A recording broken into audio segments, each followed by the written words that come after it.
Hello everybody, welcome to another daily dose of gaming news and all that good stuff. And as always, I publish everything on Rumble. Got on the blogger site here as an archive post thingy happening there, and of course everything is posted also on Patreon for extra support if you're willing to do so. And usually on updates I go about on Twitter X platform. Yeah, it's been a few days that I didn't manage to get around publishing basically anything. Hectic days with some work there.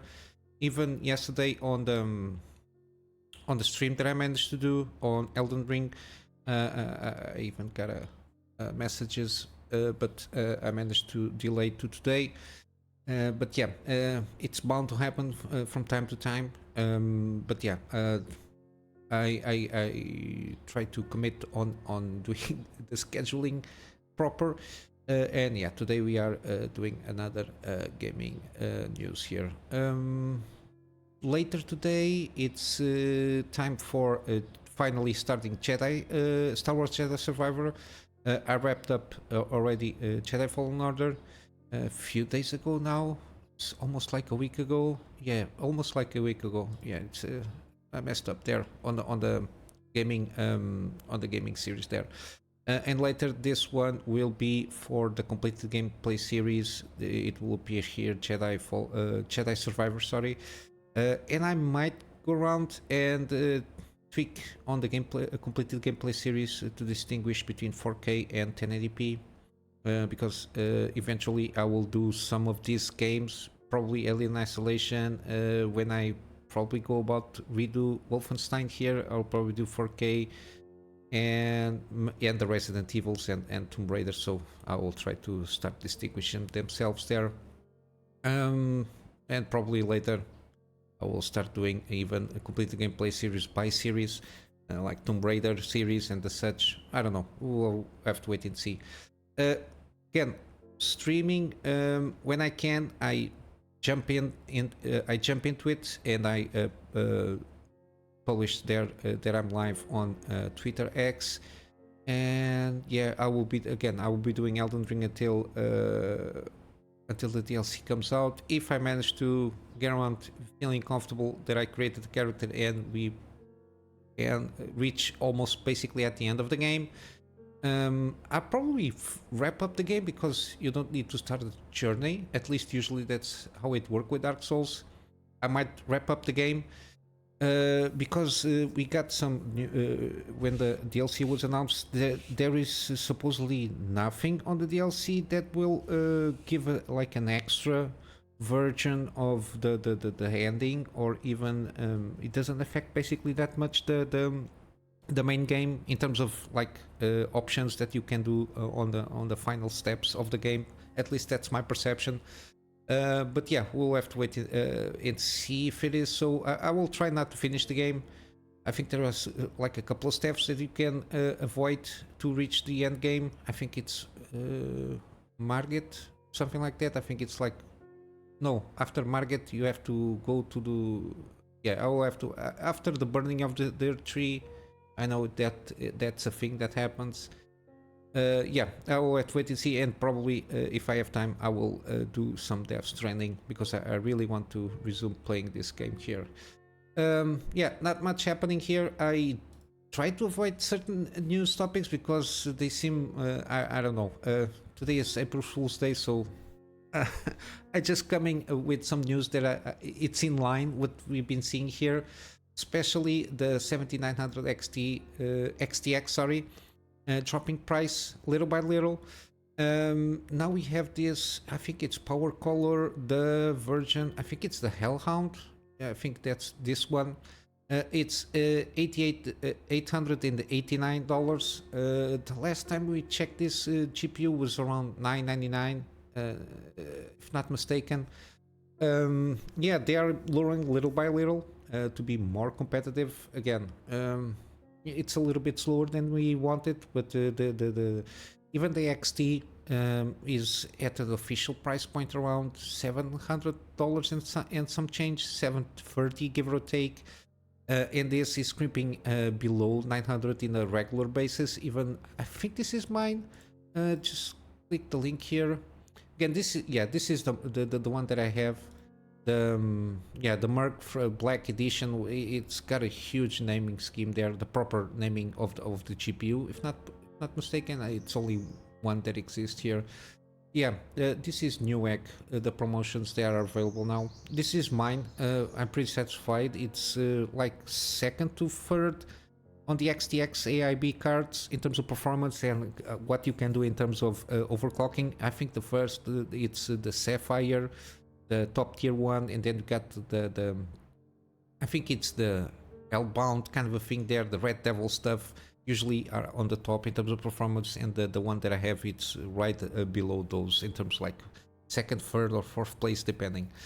Yeah, it's good to see that it's lowering a little bit. Again, it has to compete at this moment in time supposedly with MSRP of the 4080 Super, which is supposedly $1,000. Yeah, it trade blows and rasterizing workloads. So if you have a preference for rasterizing, and I'm not sure regarding, I still need to check out because of the FSR 3.1. I think they improved. They are improving a little bit the upscaling technology there, less ghosting and all that stuff, and less shimmering also. I think if they manage to catch up a little bit, at least in terms of upscaling, they will add a little bit more value on the AMD cards. But yeah, we'll have to wait and see. But yeah, still good price. Again, I think the sweet spot for at this time should be around 850. But yeah, it's given that this is the best that we can get at this moment in time, it's something to consider here. Again, the AIBs are usually more expensive, and the fact that they are below the recommended MSRP for the reference models from AMD, it's always good to see that they are jumping the shark to a certain point, to a certain degree, regarding the XTX here, because it's a pretty good card. I don't only think better, at least from my point of view, it's the 4090, but it's too much for what it does, even at that price point. And continue with AMD, we got some more kind of leaks and rumors from the Zen5 CPUs that supposedly will be announced, at least announced by the end of this year. I covered some stuff here that regarding like the TDP of these new CPUs. It will basically maintain in the same range that the Zen4s, and supposedly got this standard performance evaluation corporation. Supposedly core to core it's 40% faster. Again, that might not be again, this will not translate of course in direct 40% faster games let's say, but it's good to see if they can maintain kind of the TDP here in terms of consumption. Of course, the M5 will be supported with no need of doing any kind of shenanigans.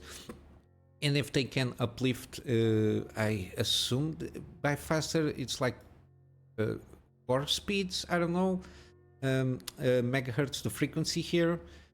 Yeah, and I assume this is also the best case scenario, 40%. But yeah, it's good to see that supposedly they are doing good on the Zen5 front there. Try to keep push the envelope here and pressure a little bit Intel to improve their game regarding the core stuff, because again, Intel at this moment in time, even with the 14th gen, they compete in terms of performance, but with some issues here and there, kind of nitpicky. But the fact that they have to consume the basically double of the power to achieve the same kind of performance, yeah, it's not good. And they are usually more expensive than the AMD CPUs in a regular basis. So yeah, it's a little bit, of course, there are some scenarios that Intel can reach better performance, like in usually it's not even gaming, it's more productivity workloads, specific productivity workloads that can take advantage of the PE core stuff there. But yeah, regardless if you are on gaming, again, Zen 4 is pretty much the way to go at this moment in time. They are usually more cheaper, they spend less energy to do the same kind of performance comparatively with Intel CPUs. But yeah, or you can go even AM4 platform. You got even the 5800 X3Ds. They are relatively cheap for the performance they give. They give the kind of the same performance that my CPU gives, around that, give or take, the 7700X. So yeah, we got all of that. And lastly, we got here more news spilling out from Silent Hill 2 Remake. Again, this game in some aspects seems good, and others seems like it's going to be a budget game remake, mainly because of how Konami is handling everything. You got the Metal Gear Solid collection there. It's been a butchering. I think they are very focused on the goddamn Pachinko machines. I don't have now a lot of faith on the Metal Gear, the Snake Eater remake kind of thing. It's like the Delta they called. And this one is not also very up there in terms of hype or expectations regarding this game. But yeah, similarly, they're being rated a few weeks ago from South Korea's game rating, and now it comes also the rating from ESRB from United States there. And the description of the SRB might contain some spoilers. I don't know. I never played the original one. At least I don't remember doing so.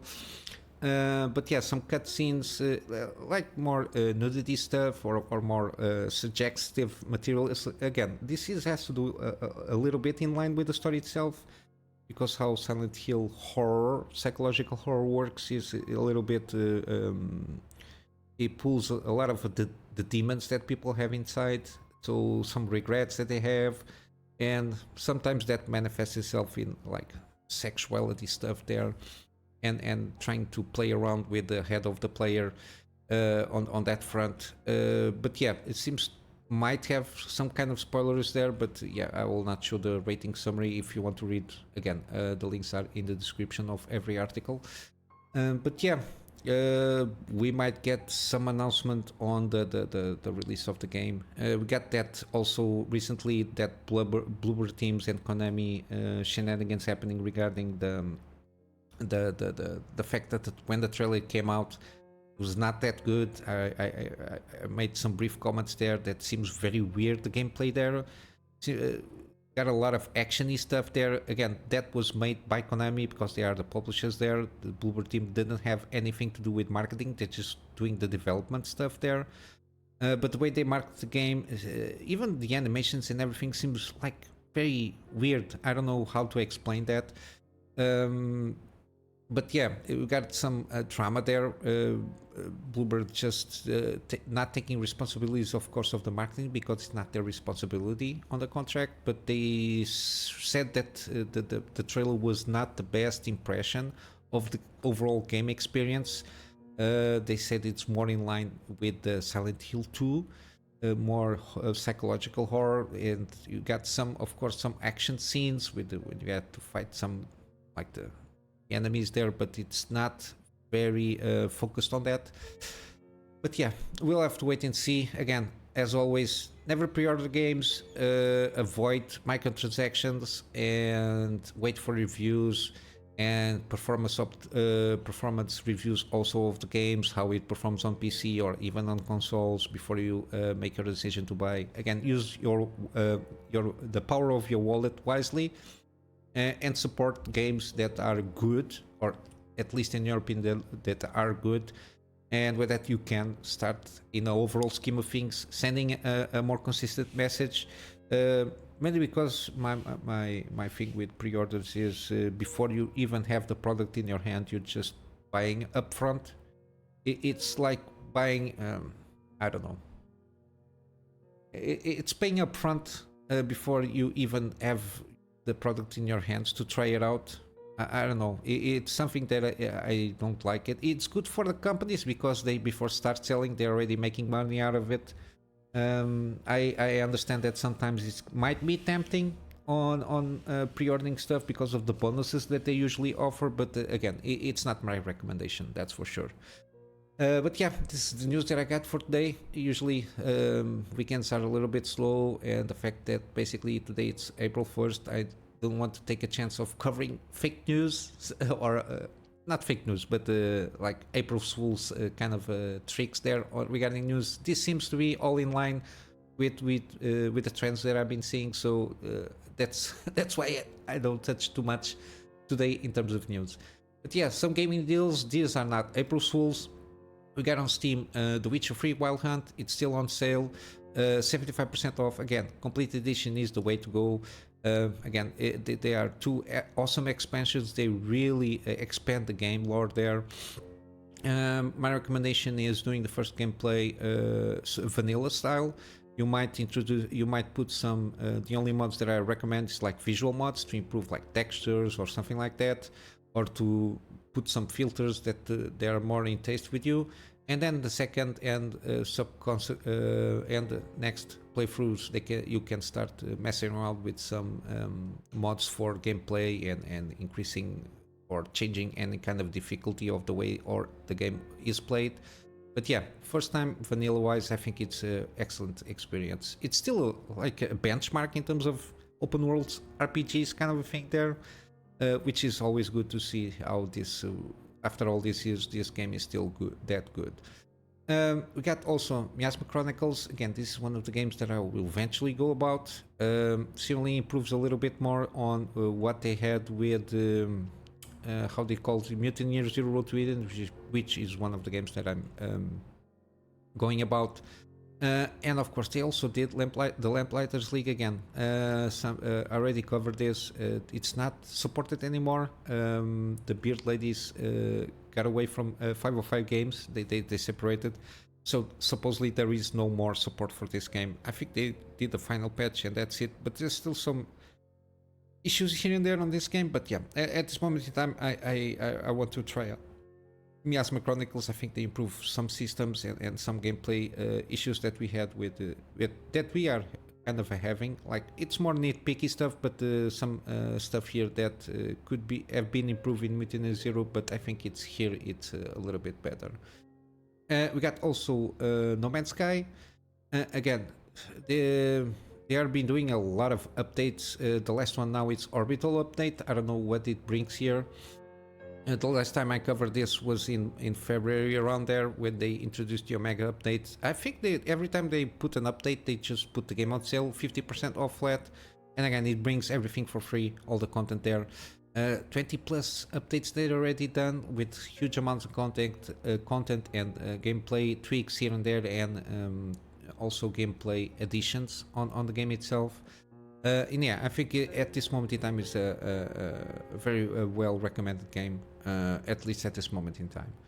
And then we got also Cyberpunk 2077. Again, supposedly the best edition is the Ultimate Edition because it brings Phantom Liberty, which again, it's one of those expansions that adds a lot to the game. It's not just something to put there to get some money.